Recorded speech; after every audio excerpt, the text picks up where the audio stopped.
when I was a youngin', my criteria for a friend was so much smaller. You like PS4? I mean, you like PlayStation? I got Call of Duty. You play Call of Duty? Like stuff like that was like, damn, that's what I thought about as a friend.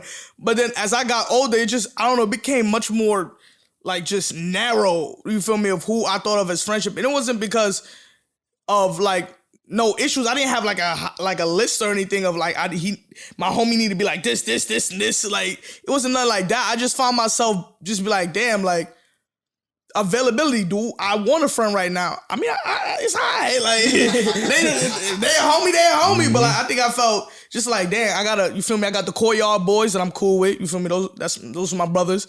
And then my son Richard, cool with. You feel me? Got my high school friends, Richard, Debo, Chris. I got these guys. So at times it was like, dang, like, do I need another friend right now? And I especially throughout college, it felt like that. College roster is full. A little, kind of. The bench is full. What did you say? But yeah, kind of. I used to say a different word, but yeah. But I understand what you said. But like, definitely, I would say exactly on that though. Like, and that made it tough. Yeah, I noticed I wasn't really friendly with folks. I almost felt overwhelmed in college, if I'm being honest. Like, there's too many people, as Makai was saying. You meet somebody in class, chop it up, you laugh with them, and then you be like, yeah, that's my bro. Like, that's my friend from college. I don't know nothing about that man besides his name. I don't even know his last name, if I'm being honest with you. But like, that's a friend, and that started to happen a lot in college. College was very much an echo chamber where you just accelerated friendships. Day one, tell me your trauma. That's a fact. Tell me what happened to you so we can connect on the hurt. And I'm just like, yo, like, this is weird to me. You feel me? Like, so like, I didn't even know if there was like, we trying to force the chemistry, you feel me? And like, yeah, it just felt weird. So you feel me? My basic question right now for y'all is, how do y'all think developing friendships as a kid varies from now? You feel me? Makai brought up a lot earlier, but like, can we expound upon that? You feel me? I think one of the things that is really coming to mind, like when you were talking about it, I saw a lot of symmetries. Like college is overwhelming, right? Like outside of friendships, right? It's like you find out you're interested in different things. You're taking all these new classes and learning a whole bunch of stuff. And I feel like that is like a similar thing that happens as an adult. Like I was really thinking about this in terms of like, you know, the different spheres where I'm gonna make friends now, right? Outside of dating apps, outside of all that other stuff. It's like work and then other things, other literal interests that I want to do. So like thinking about like Sheck, you were telling me about people that you met just on the court, that now they're a part of the group chat and things like that, and forging relationships through that, these interest-based relationships as opposed to circumstantial, like Makai was talking about. And I was thinking to myself, like, is the degree with which my perception of friendship and the number of friends that I have in these different spheres, like a direct indicator of like how much I'm growing too. It's like, am I now like, you know, living in New York and all this other stuff? Like I haven't, like realistically, my friends haven't changed all that much. Most of the time it's like folks from the pod, folks from school, folks from work and things like that. But does that mean that I'm not exploring myself? Does that mean that I'm not opening myself up? Huh? Maybe let's skew right now because COVID. Oh no, 100%. But I think like moving forward, like I think that is a good indicator. Like maybe not, you know, it doesn't have to be a deep friendship, you know what I'm saying? But is my contact list a good indicator of how much I'm growing as a person? I see. That's some real stuff. Yeah, because I agree with that. Because I think we have so much, like having so much more life ahead of us means that we have so many more people to meet. Facts. You know what I mean? So like in thinking about this interest based, like I feel like even through college, the people I was meeting was kind of interest based. In classes, we're interested in the same like content. Clubs. Especially CS clubs, exactly. Outside of like during summers, I was making friends at like yoga studios and all because I decided to go do yoga. You're a yoga person. Making friends with random stuff.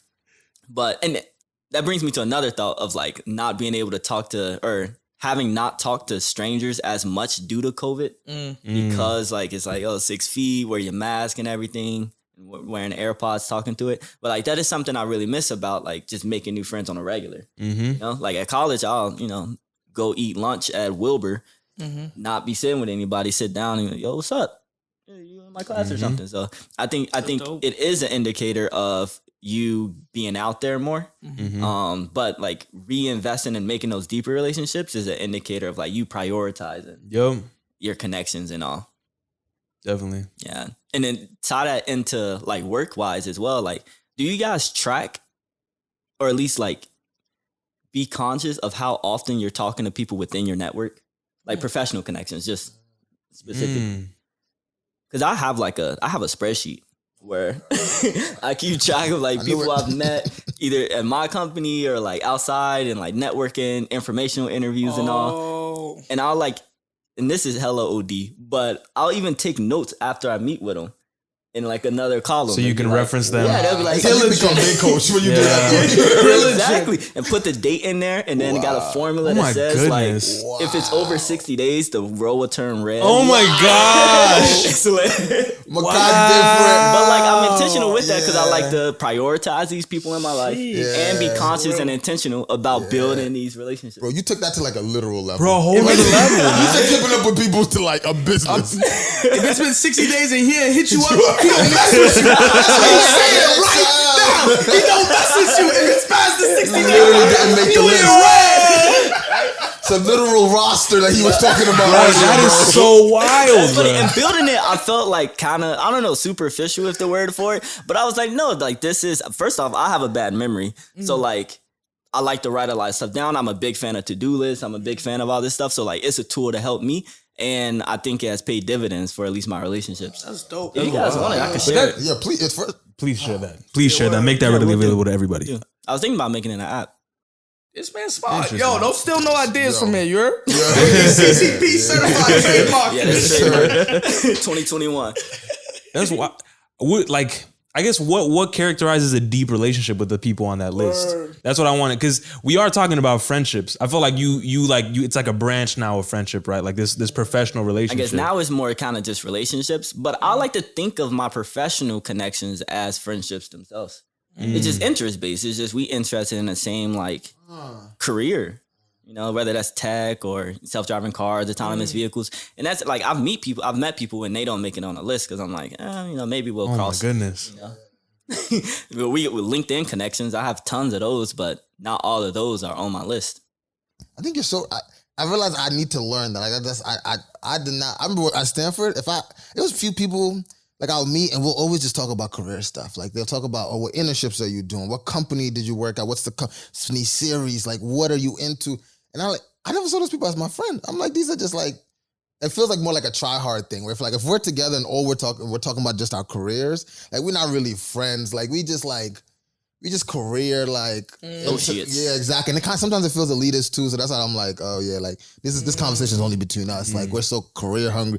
But I think I can see it as a friendship. I think some people probably value hanging out with their family and playing basketball more than like talking about engineering the future of AI, right? Like I'm sure they do. So that's interesting to think more about. I need more career friends.